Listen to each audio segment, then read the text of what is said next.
If you've got a dwindling colony and you're thinking of adding some brood, this is the video for you.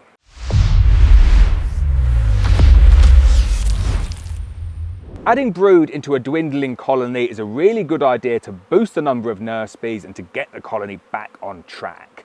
But do it wrong and you risk killing your queen, and do it wrong and you risk sacrificing all of the brood that you put in there because there's not enough bees to keep it warm.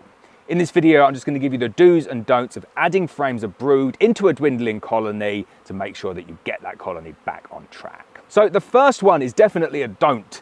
You cannot add frames of brood and bees into another colony. If you just take out a frame of brood with bees on it and you place that into a dwindling colony, the bees will fight. The bees that you're adding in will probably kill the existing queen, and then you're back to square one. You've got a dwindling colony and you've not even got a queen in there. The next don't is don't think that if you've got a small dwindling colony, by adding a frame of eggs in there, you're going to get that colony to re-queen itself.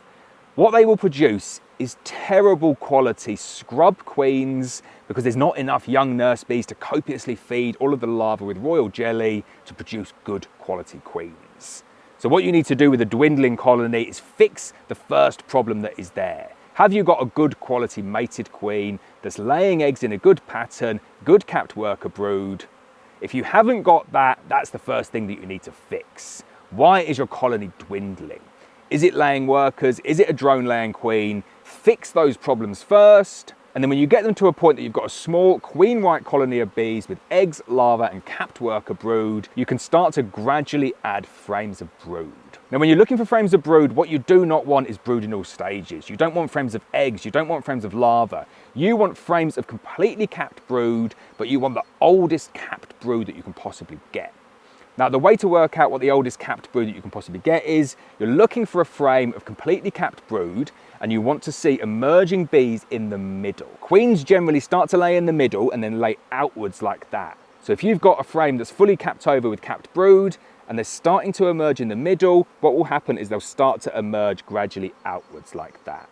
That is the perfect frame to add. So you take out that frame of brood, shake off every single bee, and I mean every single bee, and you want to go and place that directly into the middle of the dwindling colony of bees.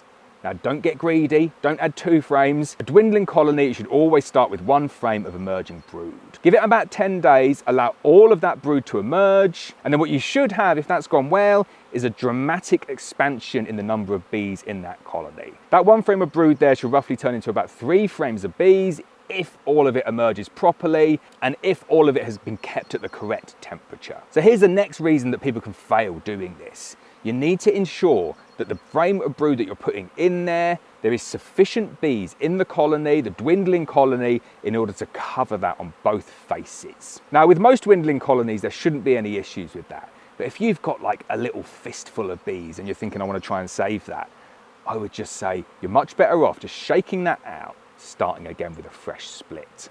I see too many people like chasing losses with small dwindling colonies like that. And you might say, well, there's a decent queen in there, I want to save that queen. All I would do is just get the queen, put her in a cage, shake out the bees, make up a fresh split with a couple of frames of brood from a nice strong colony, and start again like that. Much easier and far less risk. So once that first frame of brood has emerged, you can go back in and you can add another frame of brood. Again, don't get greedy, don't think, right, I'll go from 1 frame to 2 frames of brood. You can get this wrong, and if you put too much brood in there, all that will happen is that brood will chill, and then you're giving the bees in that dwindling colony more work because they have to go inside and they have to remove all of that chilled brood. Quite time consuming and difficult work for your bees. Now, the next thing I want to talk about is kind of a do and a don't. If you've got a small, tiny, dwindling colony and you've added your frame of brood in there, you need to check for stores. You need to make sure that the colony has got sufficient nectar and has got sufficient pollen in order to aid that expansion. But don't go feeding a little tiny fistful of bees loads of 1-to-1 syrup in a leaky feeder in the middle of August, because all that's going to happen is you'll come back and there will just be nothing left. There won't be any bees, there won't be a queen, and you'll just be left with frames of chilled brood. So if the colony is big enough to be able to defend itself, then you can start adding 1-to-1 sugar syrup, but be super, super careful that you do not drop that syrup anywhere.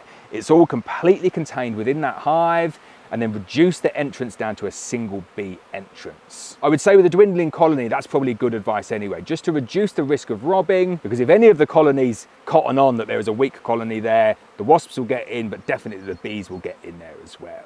Now, if it is a super small colony, what I would recommend doing is going and taking a frame of open but ripe stores from another colony and adding that in, hopefully with a little bit of pollen in there as well, adding that in next to the frame of capped brood that you're going to add in. That is a safer way of doing it because there's no risk of any spillage doing it that way, and you're not enticing bees in from the adjacent hives to come in and rob. Now, when I said about shaking the bees off the frame, it is so important to make sure that you get every single bee.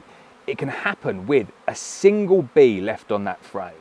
You put the frame in, it's got a single bee and you think that's fine, it's only a single bee. The single bee goes in there into that hive and says, nice, liking it in here, frame of stores, we like that, gorges on all of it, goes back to the hive, tells her mates, you know what, there's a free-for-all over there. And before you know it, 2 or 3 other bees come back in, they gorge, they go back, and then all hell breaks loose and the colony is completely robbed out. That is not what you want. So when you're shaking them off, brush off every single bee, make sure you do not miss one. Now, I talked about diminishing returns and chasing losses before, but whatever you do, if you've got 2 colonies that are on the brink, don't think, well, I'll steal a frame of brood from the stronger of the 2 and give it to the weaker one. It's a false economy doing that. And all you're doing is that you're reducing one down to the point where it can't recover, and you're probably giving the resources to a colony that aren't actually able to use it. What you're much better off doing in that situation is finding the queens, killing the worst queen, caging the other one, merging the 2 colonies together,